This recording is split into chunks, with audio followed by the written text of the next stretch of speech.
ఇగో దేశంలో ఎవరన్నా ధర్నా చేయంగానే ఒక 10 రోజులకు 15 రోజులకు జీతాలు పెంచేస్తాం, పర్మనెంట్ చేసేస్తాం, అన్ని చేసేస్తాం. మరి ఆర్మీ వాళ్ళు, నేవీ వాళ్ళు, ఎయిర్ ఫోర్స్ వాళ్ళు ధర్నా చేస్తే ఇండియా పరిస్థితి చేస్తారా? చెయ్యరు. ఎందుకంటే నా దేశానికి నేను ఎందుకు ద్రోహం చేయాలని వారు ధర్నా చేస్తారు. మరి నీకైనా తెలియాలి కదా పిఎం సార్, జీతాలు పెంచాలి కదా. జీతాలు ఎందుకు పెంచుతారు? పోనీ జీతాలన్నీ ఇడసబెట్టు, ఫ్యామిలీ క్వార్టర్స్ అవన్నీ జరగించు. నాలంటోళ్ళు ఎంతమంది బాధపడుతున్నారో తెలుసా. నేను ఫ్యామిలీ క్వార్టర్స్ కోసమే మెయిన్గా చేస్తున్నా వీడియో. ఫీల్డ్లు ఎట్లయినా దొరికాయి, పీసులన్నా మీరే నాయన దండం పెడతా. ఎప్పటివో బిల్డింగ్లు ఉన్నాయి, కంతంత మాత్రానని జర ఎక్కగట్టి గానన్నా నీ పుణ్యమాని నీ పేరు చెప్పుకొని బతుకుతాం.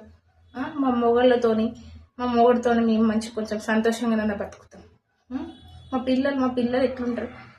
ఆయన ఒక్కడే బార్డర్లో డ్యూటీ చేస్తున్నాను అనుకున్నా, నేను కూడా ఇక్కడ బార్డర్ల లాగానే ప్రతి పెళ్ళం ఆర్మీ, నేవీ, ఎయిర్ ఫోర్స్ ప్రతి ఒక్కరి భార్య కూడా ఇంట్లోనే బార్డర్లో యుద్ధం చేసినట్టే చేస్తారు. ఎందుకంటే అత్త, అమ్మ, మన పిల్లలు, వాళ్ళ ఫ్యామిలీ మెంబర్స్ బరువు బాధ్యతలు, ఆయన దేశాన్ని ఒక బాధ్యతను భుజం మీద మోసుకుంటే నా ఫ్యామిలీ బాధ్యతను మొత్తం నేను మోసుకొని చూసుకుంటున్నా. అర్థమైందా?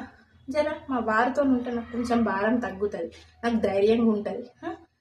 క్వార్టర్స్ కట్టిరా నాయన అంటే గవ్వే ఉంచిన నా బాధ ఏంది లేదు. మాకు జీతం లేకున్నా సరే, ఏం లేకున్నా సరే, ఫ్యామిలీ మెంబర్స్ కి ఫ్యామిలీ క్వార్టర్స్ ఎక్కువ పెంచు. ఓ పిఎం సార్ నీకే చెప్తున్నా, వినబడుతుందా? తెలుగు రాకపోతే హిందీలో ట్రాన్స్లేషన్ చేసుకో నేను, లేకపోతే ఇంగ్లీష్లో ట్రాన్స్లేషన్ చేసుకో నేను. నాకు హిందీ అంతంత మాత్రమే వస్తుంది, ఇంగ్లీష్ అస్సలే రాదు. అర్థమైందా? ఇది బల్ల బుద్ధి చెప్తున్నా. ప్రతి ఒక్కరి సైనికుని యొక్క భార్య ఆవేదన. అర్థమైందా? భర్తలకు కూడా ఉంటుంది, వాళ్ళు చెప్పుకోరు. వాళ్ళకి దేశ సేవ ఎక్కువ ఉంటుంది, మాకు కూడా ఎక్కువనే ఉంది. కానీ మేము మా ఫ్యామిలీ కోసం ఆలోచిస్తున్నాం. మా భర్తలు మీకోసం ఆలోచిస్తారు కదా ఇండియా గురించి, మరి మా కోసం మీరు ఆలోచించాలి కదా. నీకు దండం పెడతా, క్వార్టర్స్ ఎక్కువ కట్టి.